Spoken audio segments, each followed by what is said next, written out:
आज के लेक्चर में हम सीखेंगे डायग्राफ, जिसको हम डायरेक्टेड ग्राफ भी बोलते हैं। प्रीवियस लेक्चर में हमने अनडायरेक्टेड ग्राफ किए थे और जितनी भी थ्योरम हमने की थी वो सारी अनडायरेक्टेड ग्राफ के अकॉर्डिंग हमने की थी। तो आज के लेक्चर में हम करेंगे directed graph. Directed graph is also an important application of the graph theory. Now definition directed graph की वही होगी, बस इसमें थोड़ा सा चेंज होगा जो हमारी अनडायरेक्टेड ग्राफ की थी। सो ये directed graph ji is a triple graph में भी हमारे पास क्या होता था, एक वर्टेक्स सेट होता था हमारे पास, एक एज सेट होता था और एक हमारे पास क्या होता था, गामा फंक्शन होता था जिसको हम क्या बोलते थे, इंसिडेंस फंक्शन बोलते थे। तो इसमें भी वर्टेक्स सेट है, एज सेट है, गामा फंक्शन है। V is a vertex set, V is a finite but non empty set of vertices. Vertex set हमारा कैसा होता है, नॉन एम्प्टी होता है। एज सेट हमारा क्या हो सकता है, it may be empty and may be non empty. तो एज सेट E हमारा कैसा होगा, E is a finite set of directed edge. Edge यहाँ पे कैसी है, डायरेक्टेड एज है। जैसे ये मैंने ग्राफ बनाया हुआ है तो इसमें देखो जितनी भी एजेज हैं वो सारी क्या है, डायरेक्टेड एज हमारे पास गिवन है। तो अगर एज डायरेक्टेड होंगी तो वो कौन से कैटेगरी के अंदर आएगा, हमारा डायरेक्टेड ग्राफ के अंदर आएगा। Gamma is a function from E to V cross V that assign each edge E an ordered pair UV, जो हर एक एज को एक ऑर्डर पेयर UV असाइन करेगा, where U is the initial vertex of the edge E and V is the final or you can say terminal vertex of the edge E। अगर हम यहाँ पे E1 का example लें, E1 एक as है तो V1 E1 का क्या हो जाएगा, इनिशियल वर्टेक्स हो जाएगा, और V2 E1 का क्या हो जाएगा, टर्मिनल वर्टेक्स हो जाएगा। अगर लूप की अगर हम बात करें तो लूप में जो हमारी एज होती है इसकी डायरेक्शन ये है, तो V1 पे जो ये लूप है हमारी E10, तो लूप में V1 ही उसका इनिशियल वर्टेक्स होगा और V1 ही उसका क्या होगा, टर्मिनल वर्टेक्स होगा। तो ये हमें ये चेंजेस हमारे पास आएगा। अनडायरेक्टेड ग्राफ में हमारे पास एज गिवन नहीं होती थी, तो डायरेक्शन गिवन नहीं होती थी, लेकिन जो डायरेक्टेड ग्राफ होगा उसके अंदर हमारे पास डायरेक्शन स्पेसिफाइड होगी। आपको ये पता होगा कि एज का इनिशियल वर्टेक्स कौन सा है और टर्मिनल वर्टेक्स कौन सा है। अब नॉर्मल जो हमारे पास अनडायरेक्टेड ग्राफ होता था उसमें हम क्या फाइंड आउट करते थे, डिग्री ऑफ ए वर्टेक्स। लेकिन जब डायरेक्टेड ग्राफ की बात आएगी तो हम क्या फाइंड आउट करेंगे, in degree and out degree. तो so the in degree of a vertex V is denoted by degree of V। तो डिग्री के ऊपर हम किसका साइन लगाएंगे, माइनस का। So the in degree of a vertex V is denoted by degree minus V is the number of edges with V as their terminal vertex. तो जिस as में जो वर्टेक्स V होगा, जिस एज का vertex V terminal vertex होगा, तो वो उसमें कैसे काउंट करेगा, कैसे कंट्रीब्यूट करेगा, उसकी इन डिग्री में कंट्रीब्यूट करेगा। Similarly, the out degree of a vertex V is denoted by degree with plus sign of V is the number of edges with V as their initial vertex। तो अगर कोई as E1 है, V1 जैसे यहाँ पे हम देखें तो V1 एज E1 का क्या है, इनिशियल वर्टेक्स है, और V2 का कैसा है, टर्मिनल वर्टेक्स है। तो जो एक एज होती है हमारे पास, तो वो दो वर्टेक्सों में डिग्री कंट्रीब्यूट करती है। एक वर्टेक्स की तो वो क्या होगी, इन डिग्री, और एक वर्टेक्स की क्या होगी, आउट डिग्री। यहाँ पे जो E1 है वो किस पे टर्मिनेट हो रही है, V2 पे, और जब एज आपकी V2 पे टर्मिनेट होती है तो वो उसके कैसे कंट्रीब्यूट करते हैं, इन डिग्री में कंट्रीब्यूट करती है। और जब V1 उसका इनिशियल वर्टेक्स होता है तो वो उसकी कौन सी डिग्री में काउंट कंट्रीब्यूट करती है, आउट डिग्री। आउट से स्पेसिफाई के जो एज आपकी V1 से स्टार्ट हो रही है, V1 से दूर जा रही है, तो वो कैसे कंट्रीब्यूट करेंगी, आउट डिग्री में कंट्रीब्यूट करेंगी। और जो एज आपकी वर्टेक्स पे टर्मिनेट हो रही है तो वो कैसे कंट्रीब्यूट करेंगे, एज अ इन डिग्री।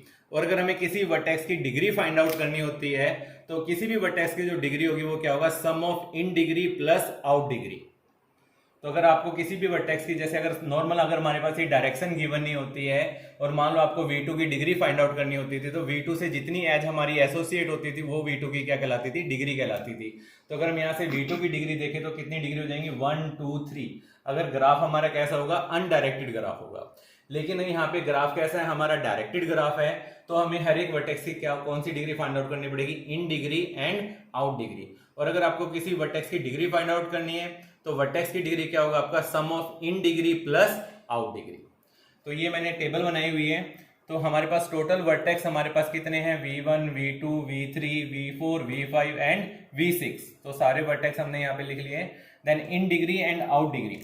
तो अगर आपको वर्टेक्स V1 की इन डिग्री फाइंड आउट करनी है तो इन डिग्री का मतलब क्या होगा, जिसमें हमें वो number of edges find out करने हैं जिनमें V1 as their terminal vertex होगा, जिनका V1 कैसा वर्टेक्स होगा, टर्मिनल वर्टेक्स होगा। तो यहाँ पे देखिए एज हमारे पास जिनका V1 टर्मिनल वर्टेक्स है, तो E9 जो एज है उस वो कहाँ पे जाके टर्मिनेट हो रही है, V1 पे टर्मिनेट हो रही है। और जो एज हमारी E10 है वो भी किस पे टर्मिनेट हो रही है, V1 पे टर्मिनेट हो रही है। तो V1 की हमारी इन डिग्री कितनी हो जाएगी 2। आउट डिग्री जिन एजेस के लिए V1 कैसा होगा, आपका इनिशियल वर्टेक्स होगा। तो जो लूप होती है, लूप के लिए वर्टेक्स इनिशियल वर्टेक्स भी होगा और टर्मिनल वर्टेक्स भी होगा। तो एक आउट डिग्री तो आपकी E10 के लिए हो जाएगी, सेकंड आपकी E3, E1 एंड E8। तो आउट डिग्री कितनी हो जाएगी इसकी 4। और अगर आपको वर्टेक्स V1 की डिग्री फाइंड आउट करनी है तो V1 की डिग्री क्या होगा, sum of in degree plus out degree. तो 2 + 4 आपका कितना हो जाएगा 6। तो अगर ये आपका अनडायरेक्टेड ग्राफ होता तो अगर आप V1 की डिग्री काउंट करते तो V1 की डिग्री कितनी हो जाएगी, जितनी एज V1 पे एसोसिएट हो रही है, इंसिडेंट हो रही है, तो 1 2 3 4 और लूप कितना कंट्रीब्यूट करती है डिग्री में, ट्वाइस। तो कितनी डिग्री हो जाएगी V1 की 6। तो अगर आपको डिग्री फाइंड आउट करनी है डायरेक्टेड ग्राफ की तो sum of in degree plus out degree. Separate अगर आपको निकालने तो हम इन डिग्री और आउट डिग्री कैसे निकालते हैं, इन डिग्री जितनी एज आपकी V1 पे टर्मिनेट हो रही है तो वो कैसे में कंट्रीब्यूट करेंगी, इन डिग्री में। और जितनी एज आपकी V1 से इनिशिएट हो रही है, स्टार्ट हो रही है, आउट हो रही है, वो किस में कंट्रीब्यूट करेंगी, आउट डिग्री में। इन अ सिमिलर मैनर V2 की आप इन डिग्री देख लीजिए। तो V2 में हमारे पास इन डिग्री क्या होगी, जो इतनी एज आपकी V2 पे टर्मिनेट हो रही है। तो E1 और E2 कहां पे टर्मिनेट हो रही है, V2 पे। तो V2 की इन डिग्री कितनी हो जाएगी 2। आउट डिग्री सिर्फ एक एज है जो V2 से स्टार्ट हो रही है, E5। तो V2 की आउट डिग्री कितनी हो जाएगी 1। Similarly V3, V4, V5।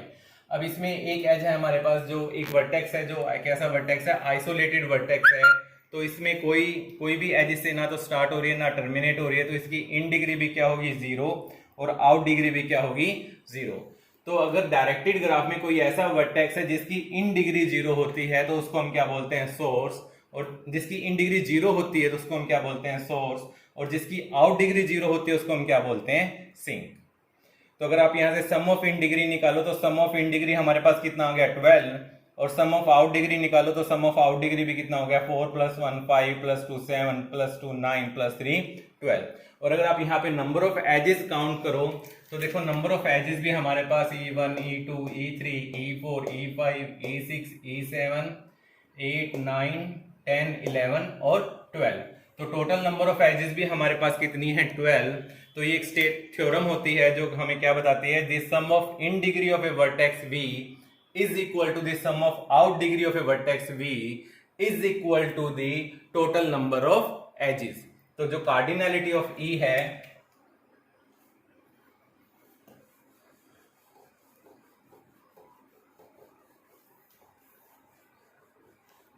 तो यहां से हम स्टेटमेंट हम ये डिफाइन कर सकते हैं कि इन ए डायरेक्टेड ग्राफ G, अगर कोई हमारे पास डायरेक्टेड ग्राफ G है जिसके अंदर वर्टेक्स सेट है, एज सेट है और गामा हमारा इंसिडेंट फंक्शन है, then sum of in degree of V, then the sum of in degree of V is equal to the sum of out degree of V is equal to the total number of edges. तो ये एक statement theorem होती है हमारे पास जो हमें क्या बताती है, sum of in degree of V। अगर आप इस टेबल से भी देखें तो sum of in degree of V हमारे पास कितना है 12 और sum of out degree of V भी कितना है 12 और टोटल नंबर ऑफ एजेस भी हमारे पास डायरेक्टेड ग्राफ के अंदर कितनी है 12। तो ये थ्योरम हमारी यूज होती है, sum of in degree of V is equal to the sum of out degree of V is equal to the total number of edges. इसको हम क्या बोलते हैं, cardinality of V। Cardinality of V के अंदर क्या आता है हमारे पास कि ग्राफ के अंदर टोटल नंबर ऑफ एजेस हमारे पास कितनी है। तो अब आपने डिफरेंस आपको पता चल गया कि डायरेक्टेड ग्राफ में क्या होता है और अनडायरेक्टेड ग्राफ में क्या होता है। तो अनडायरेक्टेड ग्राफ में हमने रिजल्ट किए थे जिसमें हमारे पास एजेस की डायरेक्शन स्पेसिफाई नहीं होती थी।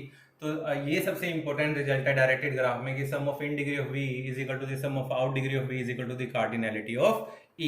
एक चीज और है, अगर आपको किसी वर्टेक्स की डिग्री फाइंड आउट करनी है तो अगर आप किसी वर्टेक्स की डिग्री फाइंड आउट करना चाहते हैं कि उस वर्टेक्स की टोटल डिग्री क्या है, तो अगर आपको यहाँ पे किसी भी वर्टेक्स की डिग्री फाइंड आउट करनी है, फॉर एग्जांपल आपको V5 की डिग्री फाइंड आउट करनी है, तो V5 की टोटल डिग्री कितनी होगी, sum of in degree plus sum of out degree, that is 3 + 3 is equal to 6। और आप यहाँ से वेरीफाई भी कर सकते हैं 1 2 3 4 और लूप की डिग्री कितनी काउंट होती है 2, तो V5 की डिग्री हमारे पास कितनी होगी 6। So in this way we can find the in degree and out degree of a directed graph. Next lecture में हम सीखेंगे matrix representation of a graph.